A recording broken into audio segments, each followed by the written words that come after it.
سيدنا محمد كما صليت على إبراهيم وعلى آل إبراهيم في العالمين إنك حميد مجيد.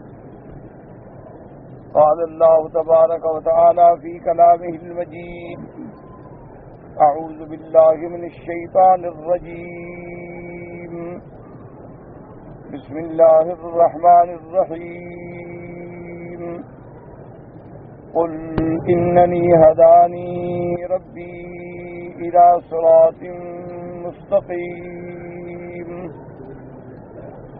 دينا قيما ملة إبراهيم حنيفا وما كان من المشركين.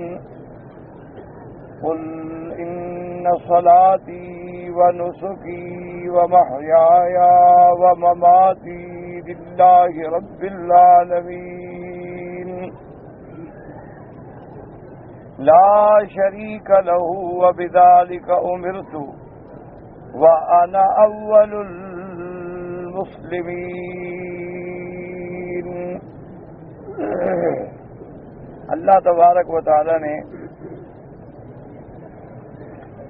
کلام مقدس کی ان آیات مبارکہ میں جو سورۃ الانعام کی آیات ہیں ارشاد فرمایا ہے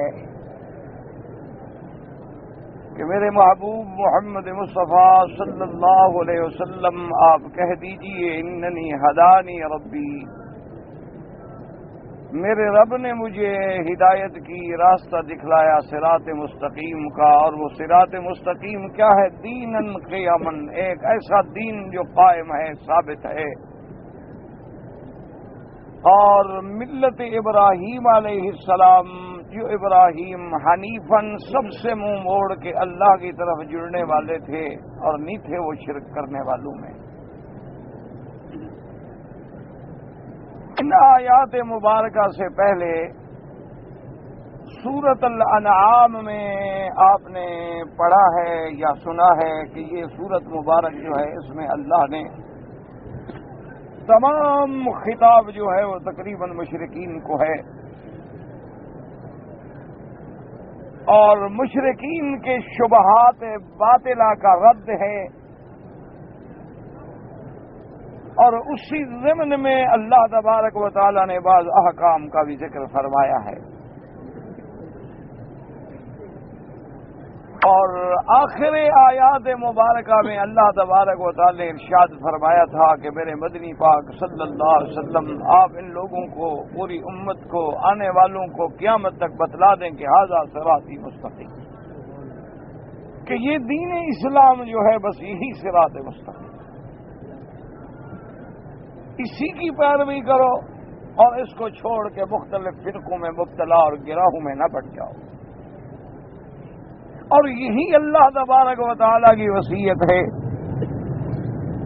یعنی اللہ نے جو حکم خاص ارشاد فرمایا ہے تاکہ تم اللہ سے ڈرو.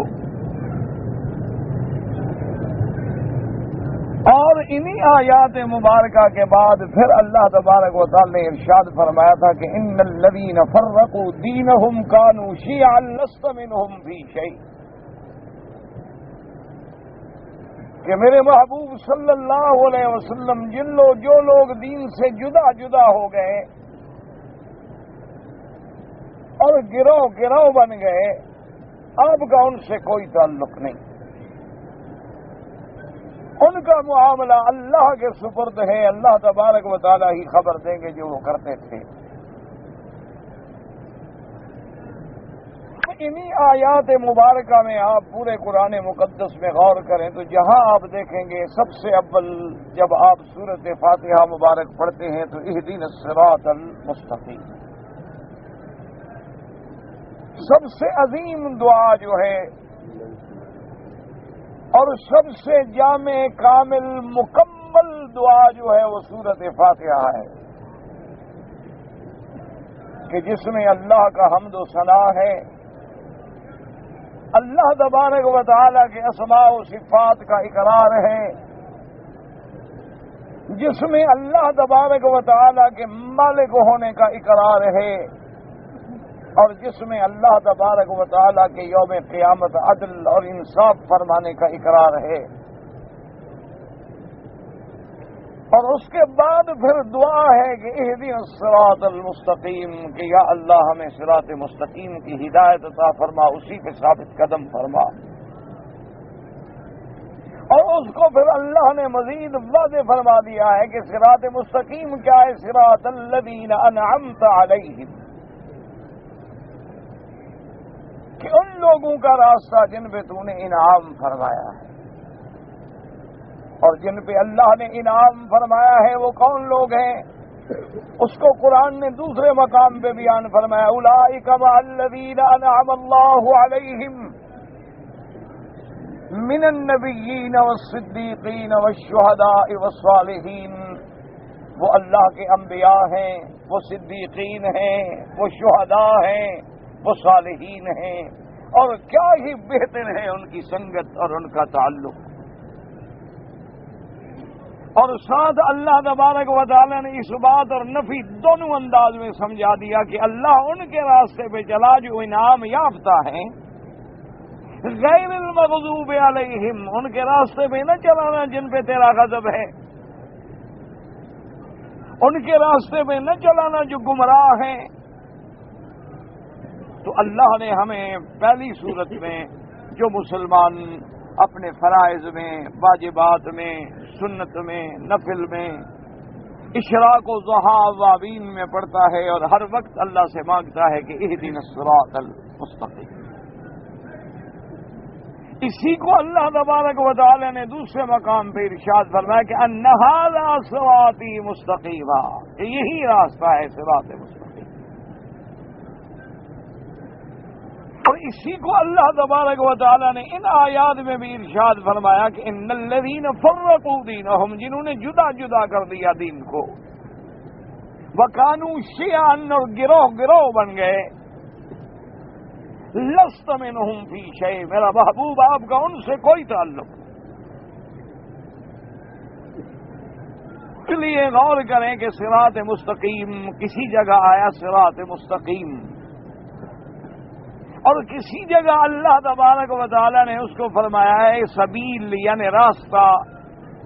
قل ھذہ سبیلی ادعو الی اللہ علی بصیرۃ انا ومن اتبعنی، اللہ نے فرمایا میرے محبوب آپ لوگوں کو دعوت دیں اور بتلا دیں کہ یہ وہ راستہ ہے جس پر میں ہوں اور میرے ساتھ چلنے والے، ہم سب کو اسی راستے کی دعوت دیتے ہیں۔ اور کسی جگہ اللہ نے اس کو راستے کے بجائے حبل کے ساتھ، رسی کے ساتھ فرمایا وَاعْتَصِمُوا بِحَبْلِ اللَّهِ جَمِيعًا وَلَا تَفَرَّقُوا، اے لوگو اللہ کی رسی کو مضبوطی سے تھام لو اور تم ٹکڑے ٹکڑے نہ ہو جاؤ۔ اور کسی جگہ اللہ تبارک و تعالی نے ارشاد فرمایا کہ ان الدین عند اللہ الاسلام، کہ اب اللہ کے نزدیک پسندیدہ دین کیا ہے؟ دین اسلام۔ اور کسی جگہ فرما دیا کہ وَمَن يَبْتَغِ غَيْرَ الْإِسْلَامِ دِينًا فَلَن يُقْبَلَ مِنْهُ وَهُوَ فِي الْآخِرَةِ مِنَ الْخَاسِرِينَ، جو اسلام کے علاوہ جو دین اسلام کو چھوڑ کے کوئی اور دین اختیار کرے، اس کا اللہ کے ہاں کوئی مقام نہیں، اور نہ ہی وہ اللہ کے ہاں قبول کیا جائے گا۔ اپنے اپنے زمانے میں ہر پیغمبر کا دین برحق تھا، اپنے اپنے دور میں ہر پیغمبر کی شریعت جو تھی وہ برحق تھی اور اس پہ چلنے سے نجات ملتی تھی، لیکن جب سب سے آخر میں اللہ تبارک و تعالی نے اپنا سب سے افضل، سب سے اجمل، سب سے اکمل رسول سیدنا محمد الرسول اللہ صلی اللہ علیہ وسلم کو بھیجا، خاتم الانبیاء والمرسلین، تمام انبیاء کی نبوت ختم۔ اب آپ کے بعد نہ کوئی نبوت ہے، نہ رسالت ہے، نہ شریعت ہے، نہ کتاب ہے، اب قیامت تک کے لیے صرف دین محمد مصطفیٰ صلی اللہ علیہ وسلم۔ اسی لیے کہیں فرمایا گیا اسلام، کہیں اسی کو فرمایا گیا حبل اللہ، کہیں اسی کو سمجھانے کے لیے فرمایا گیا صراط مستقیم۔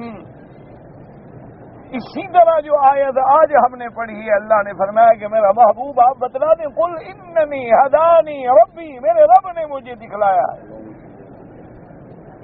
یعنی یہ بات میں اپنی طرف سے نہیں بتلا رہا، بلکہ اننی ہدانی ربی الی صراط مستقیم، اس سیدھے راستے کی ہدایت میرے رب نے مجھے کی ہے. اس میں علماء نے لکھا کہ دو باتیں سمجھ آئیں.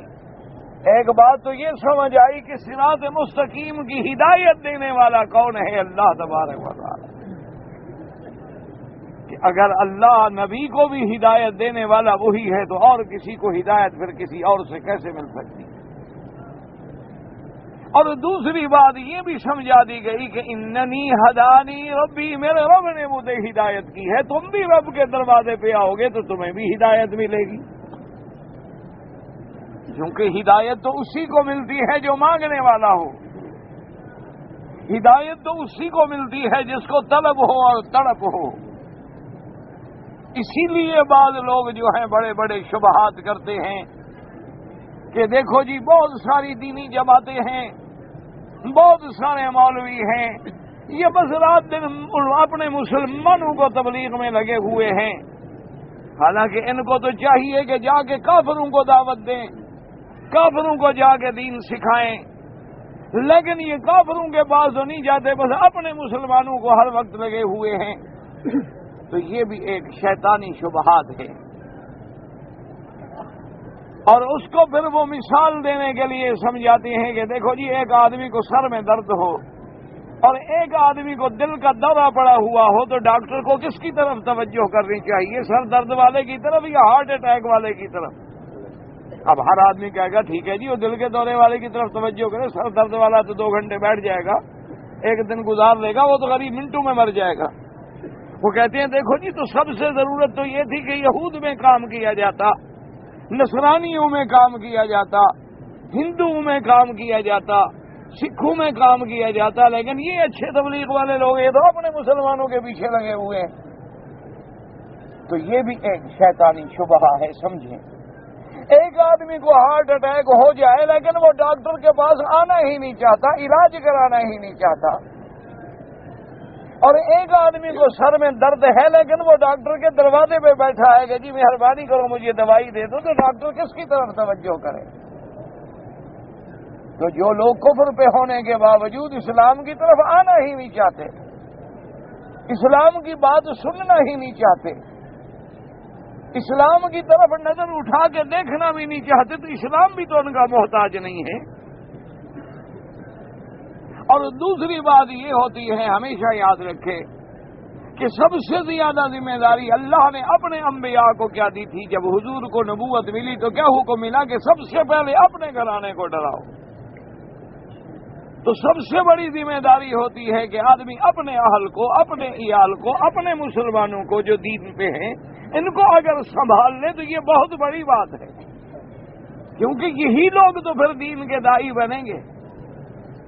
اگر مسلمان ہونے کے بعد یہ اسلام پہ نہ رہیں یا اسلام کا نمونہ نہ بنے تو یہ تو لوگوں کو اور نعوذ باللہ ذریعہ بنیں گے دین سے باہر نکل جانے کا. کہ جب لوگ ہماری شکلیں دیکھیں گے، ہمارے اعمال دیکھیں گے، ہمارے افعال دیکھیں گے تو ان کو اسلام کی جھلک نظر نہیں آئے گی تو وہ کیا تصور کریں گے؟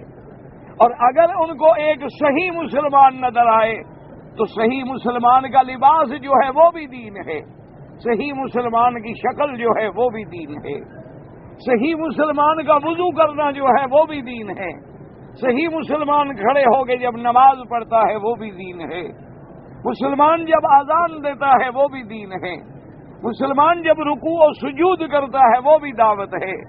اللہ نے مسلمان کے تو ایک ایک پل میں دین اسلام کی دعوت کا نمونہ بنا دیا ہے کہ جیسے خوشبو لگا کے آپ گزریں اور ہر بندے کو خوشبو آتی ہے، اسی طرح مسلمان جب صحیح معنی میں مسلمان بن کے جہاں جہاں سے گزرے اسلام پھیلتا چلا جاتا ہے. یہی وجہ تھی کہ جب صحابہ صحیح معنی میں صحابہ تھے، صحیح معنی میں وہ دین ایمان کا نمونہ تھے، صحیح معنی میں وہ مجسمہ دین تھے. آپ تاریخ اٹھا کے دیکھ لیں کہ جہاں جہاں صحابہ گزرتے گئے اسلام پھیلتا گیا. جہاں جہاں عرب کے مسلمان تاجر جو ہے قدم رکھتے گئے وہاں دین پھیلتا گیا۔ وجہ کیا تھی کہ وہ صحیح معنی میں مومن تھے، ان کے ہر کردار سے ایمان و اسلام جھلکتا۔ اس لیے میرے آقا نے محبوب دو جہاں سیدنا محمد مصطفیٰ صلی اللہ علیہ وسلم نے امت کو سمجھایا۔ آپ نے ایک سیدھا خط کھینچا، ایک لکیر کھینچی، اور دائیں بائیں بھی آپ نے لکیریں کھینچی، اور فرمایا کہ یہ سیدھا راستہ جو ہے یہ تو دین اسلام ہے۔ اب سیدھے راستے کو چھوڑ کر بعض لوگ جو ہیں وہ بالکل الٹ چلے گئے، وہ تو کافر و مشرک بن گئے، جیسے یہود و نصارہ ہے۔ کسی نے اللہ کی توحید کا انکار کر دیا، کسی نے اللہ تبارک و تعالیٰ کی صفات کا انکار کر دیا، کسی نے اللہ تبارک و تعالیٰ کے بیٹے بیٹیاں بنا لی، کسی نے اللہ تبارک و تعالیٰ کے بیوی بنا لی۔ وہ تو اس طرح بالکل یعنی صراط مستقیم کے الٹ ہو گئے۔ ان کے کفر میں، ان کے باطل ہونے میں تو کسی قسم کا کوئی اشتباہ باقی نہیں رہا۔ لیکن کچھ لوگ ایسے ہیں کہ صراط مستقیم کے الٹ تو نہیں گئے، لیکن دائیں چلے گئے یا بائیں چلے گئے۔ کیا مانا؟ وہ فرقوں میں بٹ گئے۔ اب کچھ فرقے کیا تھے کہ انہوں نے توحید کے غلبے میں آ کے اللہ کے انبیاء کی توہین کر بیٹھے۔ کچھ لوگ ایسے آئے کہ انہوں نے توحید بیان کرتے کرتے اس مقام پہ جا پہنچے کہ انبیاء علیہ السلام کی شان میں تنقیص اور بے ادبی اور گستاخی کا ذریعہ بن گئے۔ کچھ لوگ ایسے تھے کہ جو صحابہ کی محبت میں آ کے اہل بیت کے منکر ہو گئے، اور کچھ لوگ ایسے تھے جو اہل بیت کی محبت میں غلو کرتے ہوئے صحابہ کے منکر ہو گئے۔ کچھ لوگ ایسے تھے جنہوں نے اللہ کی صفات کا انکار کر دیا۔ کچھ لوگ ایسے تھے جنہوں نے اللہ کی صفات میں تعویلات کی جو قرآن و سنت کے خلاف تھیں۔ کچھ لوگ ایسے تھے کہ جنہوں نے دنیا میں بدعات کے راستے اختیار کر لیے کہ بظاہر مسلمان ہے، کلمہ بھی پڑھتا ہے، لیکن قبروں پہ سجدے کرتا ہے، غیر اللہ کی منتیں مانتا ہے، کبھی وہ 11ویں کے نام پر، کبھی میلاد کے نام پر، کبھی رجوی کے نام پر اپنے اپنے تصورات سے اس نے کچھ عبادات کے طریقے بنا رکھے ہیں، وہ بھی صراط مستقیم سے ہٹتے گئے۔ اس لیے اللہ تبارک و تعالی نے تنبیہ فرما دی کہ میرے محبوب بتلا دو امت کو کہ دین کو سیدھا پکڑو۔ دین وہی ہے جس پر اللہ کا قرآن ہے، اور دین وہی ہے جس پر میرے محمد مدنی صلی اللہ علیہ وسلم کا بیان ہے۔ باقی تم لاکھ چیزیں دنیا میں خوبصورت پیدا کرو۔ اب دیکھو مثال کے طور پر ابھی 15 کی رات آئے گی، بڑے بڑے بزرگوں نے، علماء نے اس کے بارے میں لکھا ہے۔ اچھا، ویسے بھی عبادت کرنا کوئی اللہ تبارک و تعالیٰ کو ناپسند نہیں ہے، لیکن کسی قرآن کی آیت مبارک سے یا کسی صحیح حدیث مبارک سے ثابت نہیں ہوتا، تو اس لیے کیا ہی بہتر ہوتا کہ ہم بجائے ایک رات کے شعبان کی ہر رات کو عبادت کرتے، تاکہ ہمیں پورا مہینہ عبادت میسر آتی۔ ہم کسی ایک رات کی پابندی نہ کرتے تو وہ رات بھی تو ہمیں مل جاتی۔ دیکھو نا، حضور نے فرمایا ہے کہ لیلۃ القدر جو ہے رمضان کے آخری عشرے میں تلاش کرو، تو جب ہم 10 راتیں جاگیں گے تو انشاءاللہ لیلۃ القدر بھی خود بخود مل جائے گی، اور ہم سنت کے خلاف سے بھی بچ جائیں گے، اور ہم جھگڑے کے خلاف سے بھی بچ جائیں گے۔ لیکن اگر ہم سارا شعبان کا مہینہ تو سگریٹ میں گزار دیں، سارا شعبان کا مہینہ تو شہوات و لذات میں گزار دیں، اور صرف ایک رات کے بارے میں خود فیصلہ کر لیں گے یہی رات ہے جس میں تقدیر کے فیصلے لکھے جاتے ہیں، یہی رات ہے جس میں اللہ تبارک و تعالی رزق کے فیصلے فرماتے ہیں، یہی رات ہے جس میں اللہ تبارک و تعالی حاجیوں کی حاضری کے فیصلے فرماتے ہیں، تو یہ باتیں سب ہم نے اپنی خواہشات سے کر لی، جس کا نہ قرآن پاک میں کوئی ثبوت ہے اور نہ کسی صحیح حدیث مبارک میں ثبوت ہے۔ تو اس لیے ہمیشہ یاد رکھیں، کچھ لوگ ایسے ہوتے ہیں کہ وہ بیچارے چاہتے تو محبت ہیں لیکن راستے سے بھٹک جاتے ہیں، ان کا مقصد ان کے دلوں میں تو بڑا اچھا ہوتا ہے۔ اب دیکھیں نا، کتنے لوگ ہیں کہ جنہوں نے اپنے عقیدے کے مطابق ہر جگہ بورڈ لگا لیے کہ الصلاۃ والسلام علیک یا رسول اللہ۔ اب بظاہر ان کی نیت کتنی اچھی ہو کہ بھئی حضور پاک صلی اللہ علیہ وسلم پہ صلاۃ پڑھا جائے اور سلام پڑھا جائے، اور یہ حکم تو اللہ ہمیں قرآن میں دیتے ہیں کہ یا ایھا الذین آمنوا صلوا علیہ وسلموا تسلیما، ایمان والو حضور پہ درود اور سلام بھیجا کرو۔ اللہم صلی علی سیدنا محمد وعلی آل سیدنا محمد وبارک وسلم. لیکن اگر اس کا مطلب یہ ہوتا کہ گلی گلی میں ہم بورڈ لگا دیں تو کیا صحابہ نے یہ بورڈ لگا دیے؟ کیا سیدنا صدیق و عمر عثمان و علی کے زمانے میں یہ دیواروں پہ بورڈ لکھے گئے؟ چلو تمہارے پاس پیسہ زیادہ ہے، تم نے فرے لگا دی، وہ دیوار پہ ہی لکھ دیتے تو کم از کم ایک طریقہ ہمیں سمجھ آ جاتا. تو اصل بات یہ ہے کہ ایک بظاہر رنگ محبت کا ہے، لیکن اس پٹڑی سے ہم ہٹ رہے ہیں جو سنت کا طریقہ ہمیں بتلایا ہے محمد الرسول اللہ.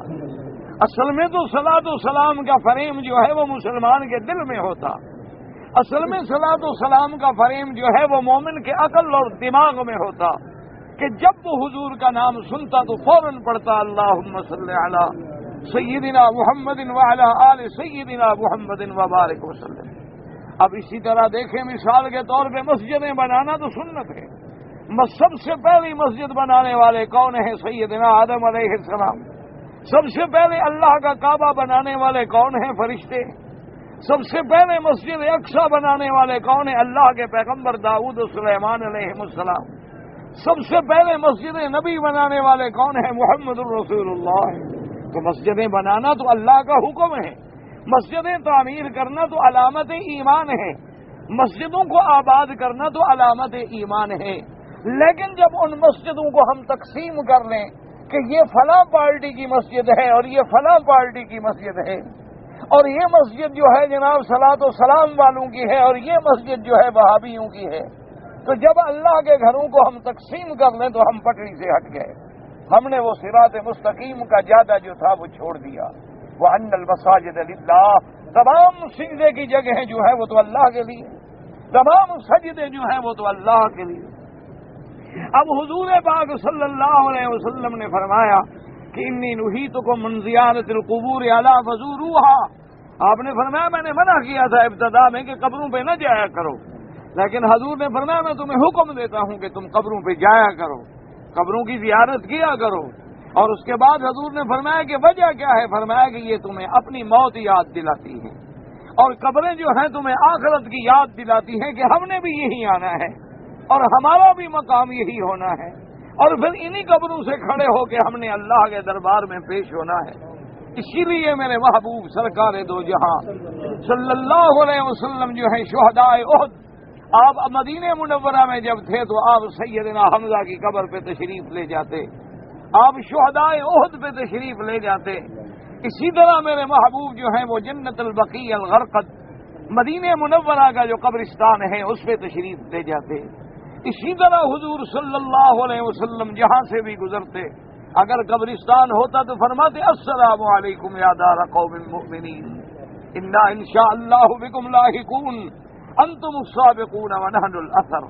تو اب قبروں پہ جانا تو سنت محمد مصطفیٰ ہے، لیکن ان لوگوں نے محبت میں آ کر آگے بڑھ گئے کہ پھر قبروں پہ جانا نہ رہ گیا بلکہ قبروں کی حاضری کے لیے عرس مقرر کیے گئے، قبروں کی حاضری کے لیے میلے لگائے گئے، قبروں کی حاضری کے لیے ماشاءاللہ قوالیوں کے انتظام کیے گئے، قبروں کی حاضری کے لیے وجد کھیلے گئے اور دھمال ڈالے گئے، قبروں کی حاضری کے لیے ہاتھ باندھ کے عبادت کی طرح حاضر ہوئے، قبروں کی حاضری کے لیے چوکٹ پہ سجدہ کیا گیا، قبروں کی حاضری کے لیے قبروں پہ طواف کیے گئے، قبروں کی حاضری کے لیے قبر والوں سے سوال کیا گیا، اور قبروں کی حاضری پر پشت دے کر چلے پیچھے تاکہ قبر والے کو پشت نہ ہو جائے. یہ سارا کچھ کر کے ہم صراط مستقیم سے ہٹ گئے، ہم اس پٹڑی سے ہٹ گئے جس پٹڑی پہ ہمیں چلایا تھا محمد الرسول اللہ صلی اللہ علیہ وآلہ آلہ واصحابہ وسلم تسلیما کثیرا کثیرا. اسی طرح دیکھیں کہ صحابہ کی محبت جو ہے وہ تو حضور کی محبت ہے. حضور نے فرمایا جو میرے صحابہ سے محبت کرتا ہے وہ دراصل مجھ سے محبت کرتا ہے. کیونکہ صحابہ سے محبت ہمیں کیوں ہے کہ وہ اصحاب محمد ہیں، وہ اصحاب رسول اللہ ہیں، وہ میرے محبوب کے سنگی ہیں، وہ میرے محبوب کے ساتھی ہیں. اور فرمایا جو ان سے بغض کرتا ہے وہ دراصل میرے ساتھ بغض کرتا ہے. لیکن اب صحابہ کی محبت کا معنی یہ تو نہیں تھا کہ ہم صحابہ کی محبت میں اتنے آگے بڑھ جائیں کہ اہل بیت کے گستاخ بن جائیں، حضرت علی کے منکر ہو جائیں، یا اولاد رسول کا ہم انکار کر دیں. اور اولاد رسول کی ہم توہین پہ آ جائیں، اور اسی طرح اہل بیت کی محبت جو ہے وہ تو ایمان کی علامت ہے۔ حضور پاک نے فرمایا ہے، اللہ کے قرآن پاک میں بھی ہے، قُل لَا أَسْأَلُكُمْ عَلَيْهِ أَجْرًا إِلَّا الْمَوَدَّةَ فِي الْقُرْبَى۔ اللہ نے فرمایا میرے محبوب آپ ان کافروں کو کہہ دو، آپ ان مشرکین کو کہہ دو کہ اے ظالموں، میں تم سے کوئی اجر نہیں مانگتا، کوئی پیسہ نہیں مانگتا، کوئی اجرت نہیں مانگتا، چلو کم از کم تم میری اس قرابت کا تو لحاظ کر لو۔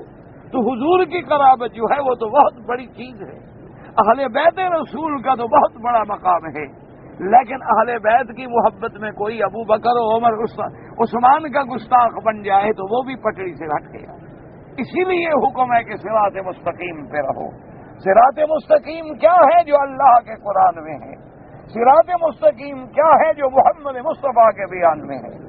صراط مستقیم کیا ہے؟ جو صحابہ کے عمل میں ہے، جو اجماع صحابہ میں ہے۔ اور صراط مستقیم کیا ہے؟ جس کا نمونہ پیش کیا محمد الرسول اللہ صلی اللہ علیہ وآلہ آلہ واصحابہ وسلم تسلیما کثیرا کثیرا۔ اور اگر اس صراط مستقیم سے ہٹو گے تو پھر نتیجہ کیا ہے؟ کوئی دائیں جائے گا، کوئی بائیں جائے گا، کوئی الٹ جائے گا، اور ان تمام غلط راستوں پہ بلانے والے کون ہیں؟ ائمۃ الضلال، شیطان کے نمائندے کھڑے ہیں جو لوگوں کو گمراہی کی طرف بلاتے ہیں، کبھی محبت کے لبادے میں گمراہی کرا دیتے ہیں اور کبھی بغض و عداوت کے لبادے میں گمراہی کرا دیتے ہیں۔ کیا مانا کسی عالم کا دشمن بنا کے گستاخ بنا دیں گے اور کسی پیر کا معتقد بنا کے تمہیں شرک میں گرفتار کر دیں گے، نتیجہ یہ ہوگا کہ تم پٹڑی سے ہٹ جاؤ گے۔ حالانکہ پٹڑی اسلام کی کیا ہے کہ اللہ کی توحید کا قائل ہو، انبیاء کی نبوت و رسالت کا قائل ہو، اللہ تبارک و تعالیٰ کے نبی کے صحابہ کی حقانیت کا قائل ہو، اسی طرح اللہ تبارک و تعالیٰ کے دین اسلام کے دین حق ہونے کا قائل ہو۔ اس لیے اب دیکھیں کہ کتنی واضح بات فرما دی ہے میرے اللہ نے۔ اللہ تبارک و تعالیٰ نے ساتھ یہ بھی ارشاد فرما دیا کہ جب تم صراط مستقیم پہ چلو گے، من جاء بالحسنۃ فلہ عشر امثالھا، اگر ایک نیکی لے کر آؤ گے تو میں تمہیں 10 گنا ثواب دوں گا، اور اگر خدا نہ کرے ایک گناہ لے کے آؤ گے تو پھر سزا ایک کے بدلے میں ایک کی ملے گی، 10 کی نہیں ملے گی۔ یعنی یہ اللہ کی کتنی عنایت ہے کہ تم نیکی کرو ایک تو اللہ 10 نیکیوں کا ثواب دیں، اور کبھی کبھی 700 گنا ثواب بڑھا دیں، اور کبھی کبھی جو ہے مسجد الحرام میں عبادت کریں تو 1,00,000 تک بڑھا دیں۔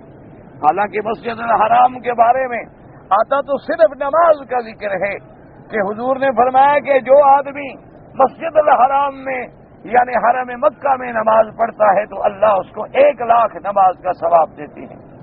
لیکن جمہور علماء کا یہ فیصلہ ہے کہ کبھی کبھی ذکر تو صرف نماز کا ہوتا ہے لیکن ساری عبادتیں اس کے تابع ہو جاتی ہیں۔ تو جب اللہ ہمیں نماز پر 1,00,000 کا ثواب دیں گے تو اللہ ہمیں طواف پر بھی 1,00,000 کا ثواب دیں گے، اللہ ہمیں روزے پر بھی 1,00,000 کا ثواب دیں گے، اللہ ہمیں صدقہ و خیرات پر بھی 1,00,000 کا ثواب دیں گے۔ اور یہ 1,00,000 کا ثواب تو مطلق ہے، اسی لیے علماء نے لکھا ہے کہ اگر کوئی آدمی مسجد الحرام میں اکیلا نماز پڑھے گا تو 1,00,000 ملے گا، لیکن جب وہ محلے کی مسجد میں جائے گا تو 25 درجے بڑھ جائے گا، یعنی 25,00,000 ہو جائے گا، اور جب وہ مسجد جامع میں آئے گا تو 27 درجے بڑھ جائے گا، 27,00,000 بن جائے گا۔ اور اسی لیے علماء نے لکھا ہے کہ جیسے رمضان المبارک کا مہینہ آتا ہے تو اللہ اس میں نفل کا ثواب بھی ایسے دیتے ہیں جیسے فرض کا ثواب عطا فرما رہے ہیں، اور بعض روایات میں ہے کہ ایک کا 70 گنا ثواب ملتا ہے۔ تو اب اگر ایک کا 1,00,000 مل رہا تھا تو ایک پھر 70 کے ساتھ ضرب دیں گے تو 70,00,000 ہو جائے گا۔ تو یہ اللہ تبارک و تعالیٰ کی عنایتیں ہیں اپنے بندوں پر، لیکن یہ ثواب کب ملتا ہے؟ جب صراط مستقیم۔ اس لیے اللہ تبارک و تعالیٰ نے فرما دیا ہے، اور ایک حدیث مبارک میں یہ بھی آیا ہے، مولا کی رحمت دیکھیں، فرمایا کہ اگر کوئی بندہ نیکی کرنے کا ارادہ کر لیتا ہے کہ میں نیکی کروں گا، میں درس کے بعد طواف کروں گا، ارادہ کر لیا پکا، لیکن جب درس ختم ہو گیا انسان ہے کھڑے کھڑے تھک گیا، طواف نہیں کر سکا، اللہ فرماتے ہیں فرشتوں کو میرے بندے کی نیکی لکھ دو، گویا کر لیا ہے، کیونکہ اس نے ارادہ تو کیا تھا نا پکا، بیچارہ نہیں کر سکا، چلو نیت کی وجہ سے بھی لکھ دو۔ تو یعنی نیکی کا ارادہ کرے تو اللہ کہتے ہیں ثواب دے دو۔ اچھا اسی طرح مولا کی رحمت دیکھو، ایک بندے نے ارادہ کر لیا کہ میں گناہ کروں گا، لیکن بعد میں ڈر گیا اور گناہ نہیں کیا، اللہ فرماتے یہ بھی نیکی لکھ دو کہ چلو گناہ کو میرے ڈر سے چھوڑ دیا ہے نا، یہ بھی تو نیکی ہے نا کہ اس نے میرے خوف کو سامنے رکھ کے گناہ چھوڑ دیا ہے، تو وہ بھی نیکی لکھ دی جاتی ہے۔ اور حتیٰ کہ ایک حدیث مبارک میں آتا ہے کہ جب کسی بندے سے گناہ ہوتا ہے اور کرامن کاتبین لکھنا چاہتے ہیں تو جو دائیں فرشتہ ہے وہ بائیں والے کو کہتا ہے کہ ذرا ٹھہر جا، صبر کر لے۔ وہ کہتا ہے کیا صبر کروں، اس نے گناہ کیا، کہتا ہے دیکھو پتہ توبہ کر لے، تو توبہ بھی ساتھ لکھ دینا، اللہ معاف کر دیں گے۔ تو اس لیے صرف گناہ نہ نہیں کھودنا، مہلت تو دو اس کو، پتہ ہے معافی مانگتا ہو اللہ سے، پتہ نہیں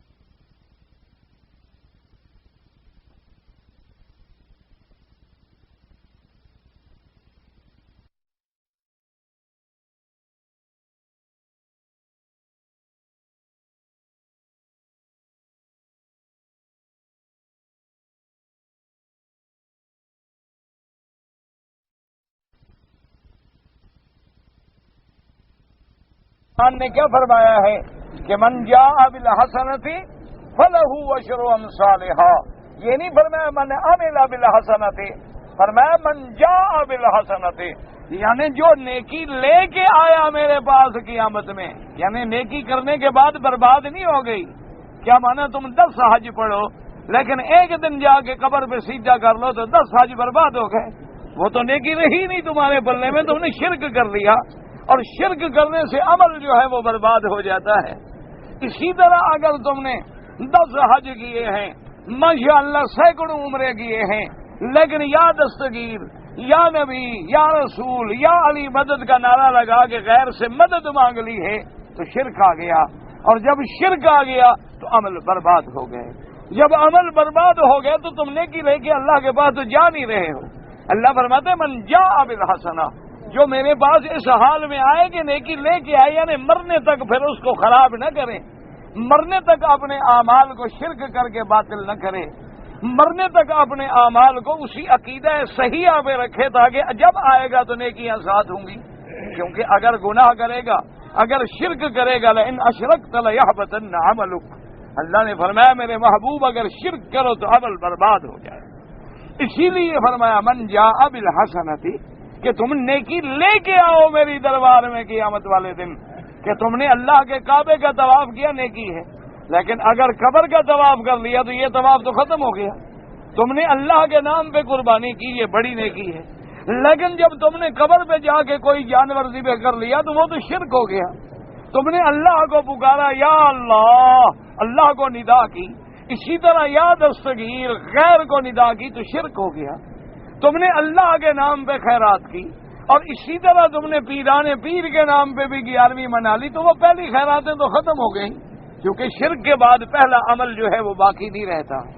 اس لیے فرمایا من جاء بالحسنۃ فلہ عشر امثالھا ومن جاء بالسیئۃ فلا یجزی الا مثلھا، اور جو آدمی گناہ کرتا ہے اللہ فرماتے ہیں ہم گناہ ایک سزا دیں گے اور اس سے زیادہ ہم اس کا نہیں لکھیں گے، وَهُمْ لَا يُظْلَمُونَ، اور قیامت میں ان پہ کسی قسم کا ظلم نہیں کیا جائے گا۔ کیا مانا تیری نیکیاں ہوں اور ہم ان کو گھٹا دیں، یا تیری نیکی ہوں ایک ثواب میں کوئی کمی کر دیں، یا تو نے گناہ تو ایک کیا ہو تیرے ذمہ 2 لکھ دیے جائیں، نہ اللہ عدل کرتے ہیں، اللہ انصاف کرتے ہیں، اللہ تبارک و تعالی ظلم سے پاک ہے۔ اب اس کے بعد دیکھیں کہ اللہ نے کتنی وضاحت فرمایا قل اننی ہدانی ربی الی صراط مستقیم، اللہ پاک نے میرے رب نے مجھے ہدایت کی ہے، میرے محبوب کو بھی ہدایت کرنے والا میرا رب ہے، اور ہم سب کو بھی ہدایت کرنے والا میرا رب ہے، کیونکہ ہدایت دینے کی توفیق جو ہے وہ اللہ کے ہاتھ میں ہے۔ من یہدہ اللہ فلا مضل لہ ومن یضللہ فلا ہادی لہ، وہ جس کو چاہے ہدایت دے دے۔ بعض اوقات ایک جاہل کو ہدایت دے دیتے ہیں، اور بعض اوقات بڑے بڑے علم والے جو ہیں وہ گمراہ ہو جاتے ہیں۔ بعض اوقات دیکھیں بالکل ان پڑھ آدمی ہے لیکن عقیدہ بڑا پکا ہے، اور بعض آدمی آپ دیکھیں گے بڑے PhD ہیں، بڑے ڈگریاں لی ہوئی ہیں، لیکن کوئی قادیانی ہو گیا، کوئی آدمی رافضی بن گیا، کوئی آدمی خارجی بن گیا، کوئی آدمی کرامیہ قدریہ میں مبتلا ہو گیا، کوئی آدمی جا کے آغا خانی بن گیا، کوئی آدمی ذکری بن گیا، کوئی آدمی بوری فرقے میں پڑ گیا. بظاہر وہ اپنے آپ کو دین پہ سمجھتا ہے لیکن پٹڑی سے ہٹ گیا ہے، زیادہ حق سے ہٹ گیا ہے. حالانکہ اس کے بعد بڑی بڑی ڈگریاں ہوتی ہیں لیکن وہ سمجھ نہیں آتی. اللہ تبارک و تعالی جو ہے رحمت فرمائے، اس لیے فرمایا کہ میرے رب نے مجھے ہدایت، اور کتنی پکی بات، اننی ہدانی ربی الی صراط مستقیم دینا قیما ملت ابراہیم حنیفا. ایسے دین کی طرف، دینا قیما مصدر ہے، ایسا دین جو قائم ثابت ہے، جس میں کسی قسم کا کوئی تزلزل نہیں ہے. اور ملت ابراہیم، وجہ کیا ہے کہ ابراہیم علیہ السلام اللہ نے ایسا مقام دیا تھا کہ مکے کے مشرک بھی مانتے تھے ابراہیم علیہ السلام کو، اور یہودی بھی مانتے تھے، نصرانی بھی مانتے تھے، اور بلکہ ہر لوگ، ہر جماعت یہ دعویٰ کرتی تھی کہ میں ملت ابراہیم پہ ہوں. جیسے دیکھو نا کہ آج کل مثال کے طور پر جتنے قبروں پہ سجدہ کرنے والے ہیں، جتنے 11ویں منانے والے ہیں، جتنے بدعات میں گھرے ہوئے ہیں، وہ سب سے بڑے اہل سنت والجماعت ہونے کے دعوے دار ہیں. وہ کسی دوسرے کو اہل سنت ہی نہیں مانتے. وہ کہتے ہیں کہ اہل سنت والجماعت تو ہم ہیں. حالانکہ اہل سنت والجماعت کا معنی کیا تھا کہ اس کے عمل کو دیکھو کہ اس میں سنت ہے تو وہ اہل سنت ہے. اس میں اگر صحابہ کا دامن پکڑا ہوا ہے تو والجماعت ہے. جو صحابہ کو نہیں مانتا وہ والجماعت سے نکل گیا، اور جو حضور کے سنت میں نہیں ہے وہ حضور کی سنت سے نکل گیا.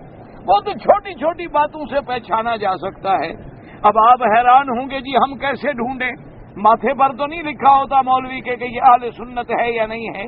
تو بڑی آسان سی بات ہے کہ صرف آذان سن لیں، معلوم ہوتا ہے کہ آذان جو ہے وہ بھی اسلام کا بہت بڑا شعار ہے.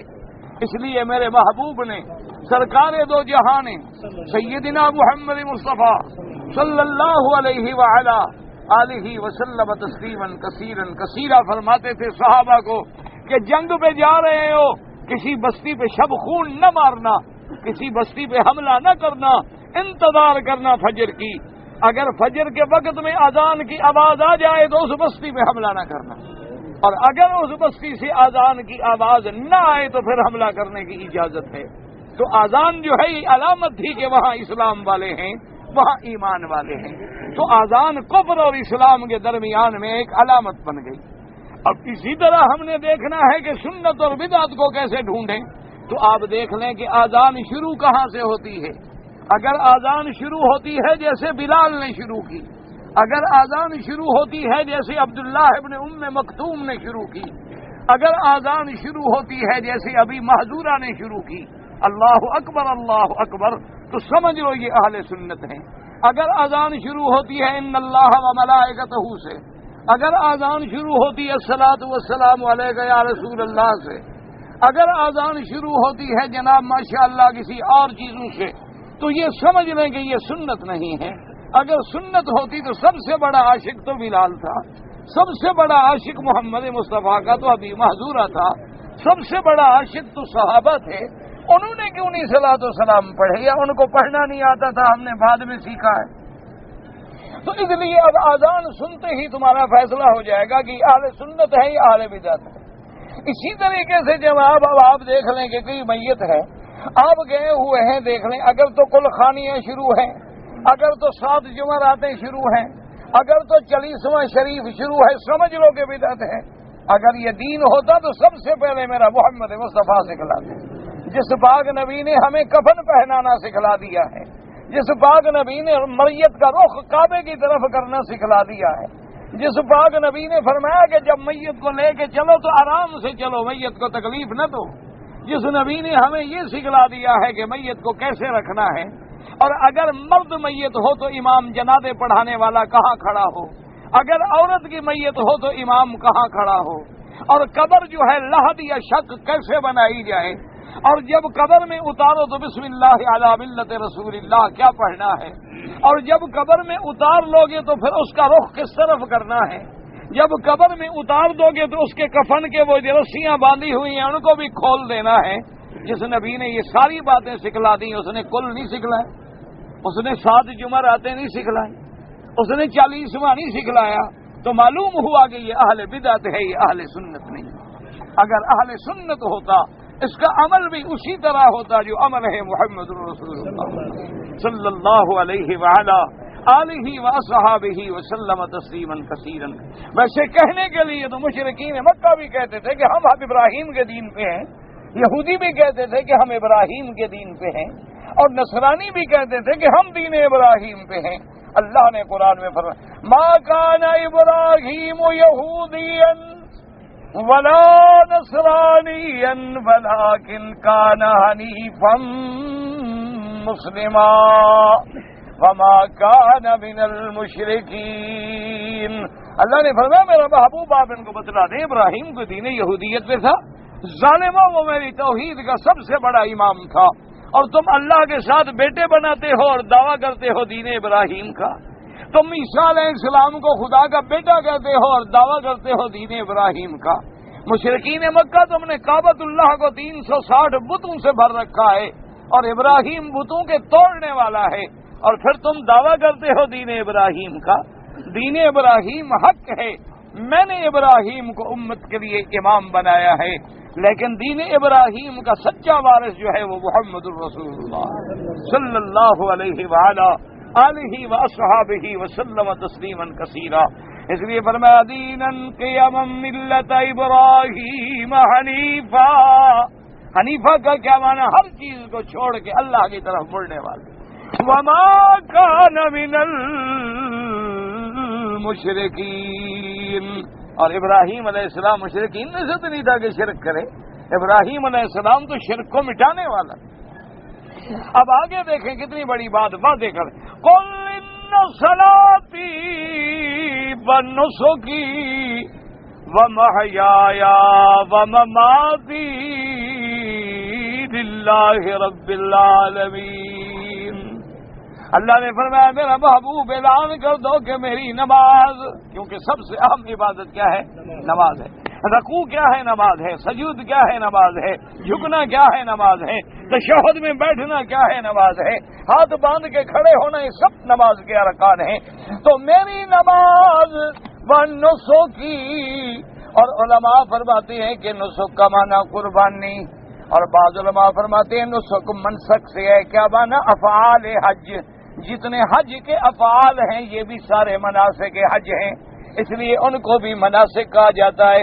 اور بعض علماء نے فرمایا کہ نسک کا معنی مطلق عبادت، چاہے حج ہے، روزہ ہے، نماز ہے، نفل ہے، خیرات ہے، سب پہ لفظ آ جاتا ہے اور تمام عبادات کو وہ شامل ہو جاتا ہے۔ اللہ نے فرمایا میرا محبوب ان کو بتلا دو کہ ان صلاتی، میری نماز، ونسکی، اور میری عبادت یا میری قربانی، اور فرمایا ومحیایا ومماتی، کیا معنی؟ یعنی مجھے حیات دینے والا، موت دینے والا، یا علماء نے لکھا کہ میری زندگی کا ہر ہر لمحہ اور مرنے کے بعد بھی میرا ہر ہر لمحہ جو ہے وہ میرے اللہ کے لیے ہے۔ تو اب کتنی وضاحت ہو گئی۔ اب اسی سے اندازہ لگا لو کہ اگر تیری نماز اللہ کے لیے ہے تو تو کبھی غیر کے آگے نہیں جھکے گا، اگر تیری نماز اللہ کے لیے ہے تو قبروں پہ کبھی سجدہ نہیں کرے گا، اگر تیری نماز اللہ کے لیے ہے تو نماز کی تمام کیفیات بھی اللہ کے لیے ہے، نماز کا ہر ہر رکن بھی اللہ کے لیے ہے، ہر ہر فرض بھی اللہ کے لیے ہے، واجبات بھی اللہ کے لیے ہیں۔ ونسو کی قربانی، اب جو قربانی کرو گے، خیرات کرو گے، وہ بھی کس کے لیے؟ اللہ کے لیے ہے۔ اب کوئی بندہ لا کہے کہ جناب میں نے یہ تو ٹھیک ہے کہ میں نے جا کے قبر پہ جانور ذبح کیا ہے، لیکن میں نے تو پڑھا تھا بسم اللہ اللہ اکبر۔ اللہ فرماتا ہے تو 1,00,000 دفعہ بسم اللہ پڑھ، جب تو جانور کو لے کے غیر کی طرف چلا ہے تو نسبت غیر کی آ گئی ہے، اب یہ حرام ہو گیا ہے۔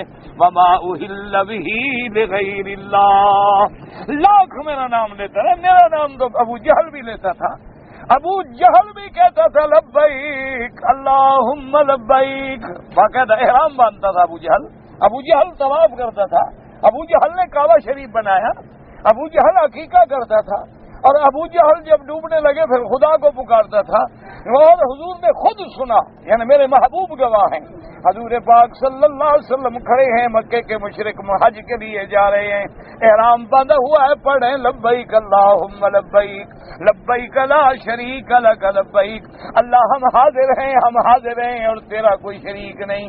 حضور نے فرمایا بابا بس اسی پر رک جاؤ، بس یہی تو میں کہتا ہوں۔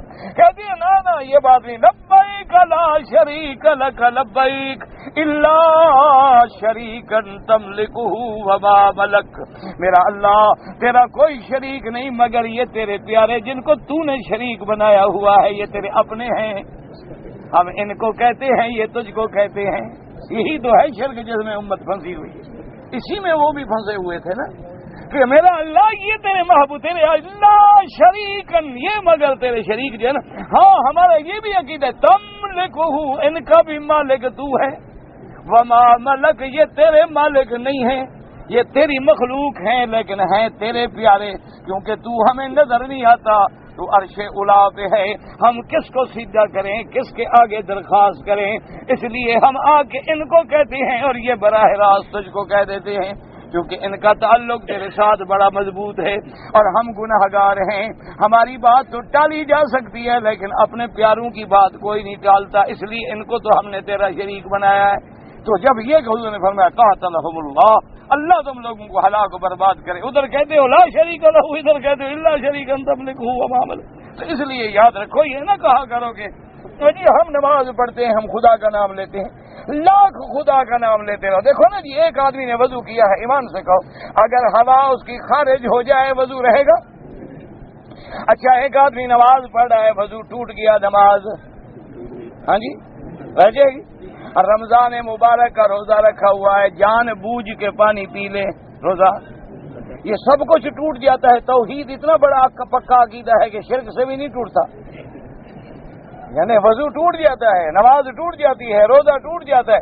حج میں اگر کوئی عرفات سے پہلے اپنی بیوی سے جماع کر لے، حج ختم، حالانکہ اس کی بیوی ہے، حلال ہے، لیکن اللہ نے فرمایا کہ جب تو نے احرام باندھ لیا ہے اور حج عرفات کا نام ہے، ابھی تو نے حج پہ نہیں پہنچا، پہلے بیوی سے مل لیا، تیرا حج فاسد ہو گیا، اب حج کے ارکان تو پورے کر لے لیکن اگلے سال پھر حج کرنا پڑے گا، اس لیے کہ تو نے عرفات حج اسی طرح یاد رکھو، جیسے وضو ٹوٹ جاتا ہے، نماز ٹوٹ جاتی ہے، روزہ ٹوٹ جاتا ہے، ہر چیز کے نواقض ہیں، اسی طرح توحید کا عقیدہ، جب عقیدہ توحید کا ہو اور غیر کو پکارو تو توحید کا عقیدہ بھی ٹوٹ جاتا ہے، جب عقیدہ توحید کا ہو اور قبروں پہ سجدے کرو تو عقیدہ ٹوٹ جاتا ہے، جب عقیدہ توحید کا ہو اور تم غیر اللہ کی پرستش کرو، غیر اللہ کا سجدہ کرو، غیر اللہ کی منت مانو تو عقیدہ بھی ٹوٹ جاتا ہے۔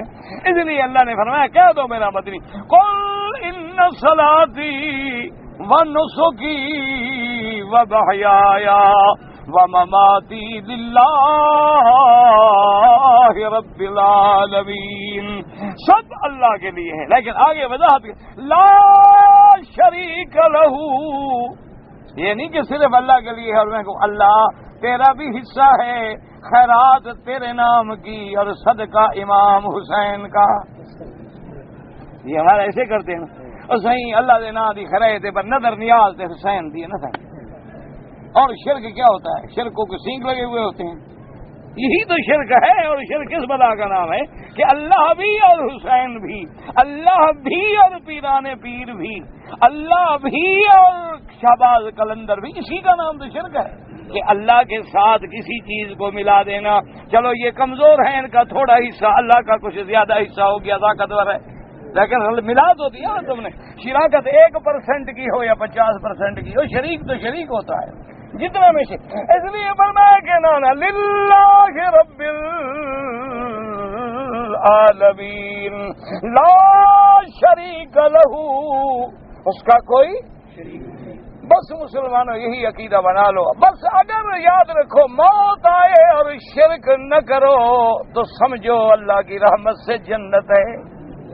دعا کر اللہ ہمیں شرک سے بچا، دعا کرو اللہ ہر کلمے پڑھنے والے کو شرک سے بچا، صحیح حدیث ہے میرے محبوب محمد مصطفیٰ کی، اللہ فرماتے ہیں میرا مدنی اپنی امت کو بتلا دو، ان لقیتنی لا تشرک بی شیئا، میرا بندے کو بتلا دو، اللہ فرماتے ہیں کہ تیرے زمین جتنی ہے میری، اس ساری زمین تیرے گناہوں سے بھر جائے اور تو مر جائے لیکن شرک نہ کرے، میں اتنی بخشش لے کے تجھے بخشوں گا، شرط یہ ہے کہ تو شرک نہ کر، بس دعا کر اللہ ہمیں اپنا باغی نہ بنائے، اللہ ہمیں مشرک نہ بنائے، باقی ہم گناہگار ہیں، ہمیں پتہ ہے ہم گناہگار ہیں، لیکن وہ بھی تو ارحم الراحمین ہے، لیکن وہ رحمت اپنے باغی پہ نہیں کرتا، وہ کبھی مشرک پہ رحمت نہیں کرتا، اس کے لیے بخشش کے دروازے بند کر دیے ہیں، فرما دیا ان اللہ لا یغفر ان یشرک بہ وَيَغْفِرُ مَا دُونَ ذَلِكَ لِمَن يَشَاءُ، فرمایا میرا محبوب امت کو بتا دو اللہ کا پکا فیصلہ ہے کہ وہ مشرک کو نہیں بخشے گا، اگر شرک پہ موت آ گئی پھر بخشش نہیں ہوگی، شرک کے علاوہ جتنے گناہ ہیں جس کو اللہ چاہے معاف کر دے، چاہے تو بالکل یعنی بغیر سزا کے اسی وقت جنت بھیج دے، وہ قادر ہے، اس لیے فرمایا للہ رب العالمین لا شریک لہ وبذالک امرت، اور اسی کا مجھے حکم دیا گیا ہے، اللہ کے نبی کو بھی یہی حکم دیا گیا کہ عبادت کس کے لیے؟ اللہ کے، جب نبی کو یہ حکم ہے تو تمہیں کیا حکم ہے؟ وبذالک امرت وَأَنَا أَوَّلُ الْمُسْلِمِينَ، کیونکہ یاد رکھو امت میں سب سے پہلے تو نبی ایمان لانے والا ہوتا ہے، سب سے پہلے اللہ کے نبی ایمان، اس لیے فرمایا سب سے پہلے ایمان لانے والا تو میں ہوں، سب سے پہلے جیسے ہم نبی کی نبوت پہ ایمان لاتے ہیں، حضور کی رسالت پہ ایمان لاتے ہیں، اسی طرح میرا مدنی محمد مصطفیٰ بھی اللہ کی توحید اور اپنی نبوت اور رسالت پہ ایمان، اور آپ تو پہلے لائیں گے، ہمیں تو بعد میں دعوت ملے گی، اس لیے فرمایا وَبِذَالِكَ أُمِرْتُ وَأَنَا أَوَّلُ المسلمین، ہر نبی اپنی امت میں سب سے پہلے اسلام ایمان لانے والے، اور اسی طرح علماء نے لکھا کہ عالم ارواح میں بھی جب اللہ نے اقرار لیا تھا، اقرار تو سب نے کیا، الست بربکم قالوا بلا، لیکن جو پیغمبروں کا مقام ہے وہ عام بندے کا مقام نہیں، جو ان کے ارواح کا مقام ہے وہ عام بندے کے ارواح کا مقام نہیں، اللہ نے ان کو عظمتیں دی ہیں، اللہ نے ان کو شان عطا فرمایا ہے، تو اللہ تبارک و تعالی سے دعا کریں کہ اللہ ہم سب کو صراط مستقیم نصیب فرمائے، اللہ ہماری اولادوں کو، بچوں کو، ہر مسلمان کو جو بھی کلمے پڑھنے والے ہیں سب کو صراط مستقیم پہ چلائیں، اور اللہ پاک ہمیں ہر شر سے بچائے۔ عورت کو حج پڑھنے کے لیے سنت کے مطابق جو ہے کون سا لباس پہنے؟ یاد رکھو عورت کے لیے احرام باندھنا جو ہے کوئی ضروری نہیں ہوتا، یہ جو لوگوں نے رواج بنا رکھا ہے کہ بھی عورت سفید کپڑے پہنے، احرام کے لیے عورتیں بیچاری سفید کپڑے بناتی ہیں، ہم احرام سفید رومال باندھتی ہیں، یہ بالکل خلاف سنت۔ عورت نے جو بھی لباس پہنا ہوا ہے اسی لباس میں وہ نیت احرام کر کے لبیک پڑھے گی، بس وہی اس کا احرام۔ یہ جو بیچاری عورتیں رومال باندھ لیتی ہیں پھر مذہبی رومال کے اوپر کر لیتی ہیں اور رومال کھل جاتا ہے میرا احرام کھل گیا، یہ بڑی بے وقوفی والی بات ہے، اپنی نمازیں بھی برباد کرتی ہیں۔ بالکل یہ رومال شمال باندھنا جو ہے کوئی سنت نہیں ہے، جو عورت کا لباس ہے اسی لباس میں آئے، اور بغیر محرم کے عورت سفر نہ کرے۔ محرم سے کیا مراد ہے کہ جس کے ساتھ نکاح حرام ہو، بس وہ محرم ہے، جس کے ساتھ نکاح ہو سکتا ہے وہ محرم نہیں، جس کے ساتھ نکاح جیسے بیٹا ہے، بیٹی ہے، بچہ ہے، لڑکا ہے، باپ ہے، بھائی ہے، اسے نکاح حرام ہے، وہ محرم ہے۔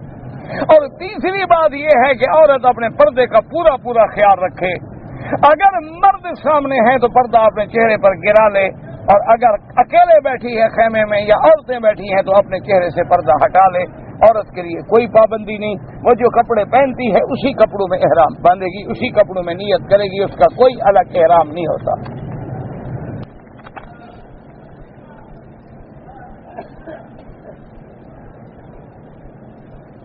اب علاقے میں یہ رواج ہے کہ کسی شخص نے اگر گاڑی خریدی یا ٹرک خریدا تو ایک کالا بکرا ذبح کر کے اس کا خون جو ہے ٹرک پہ یا گاڑی پہ ڈالتے ہیں تاکہ گاڑی پہ حادثہ نہ ہو۔ بھئی اگر کالے بکرے کے خون سے تمہارا ٹرک حادثے سے مر جاتا ہے تو دنیا میں کالا بکرا کوئی ذبح ہی نہ ہو۔ بھئی کالے بکرے کا خون لگے تو گاڑی کا ایکسیڈنٹ نہیں ہوتا، وہ خود تو ذبح ہو گیا شریف۔ نہیں سمجھ آئی؟ اور جو تمہیں بچا رہا ہے موت سے خود تو مر گیا، اور ٹرک کو کیسے بچائے گا؟ وہ تو مر گیا، وہ تو دھکا دینے کے قابل بھی نہیں رہا۔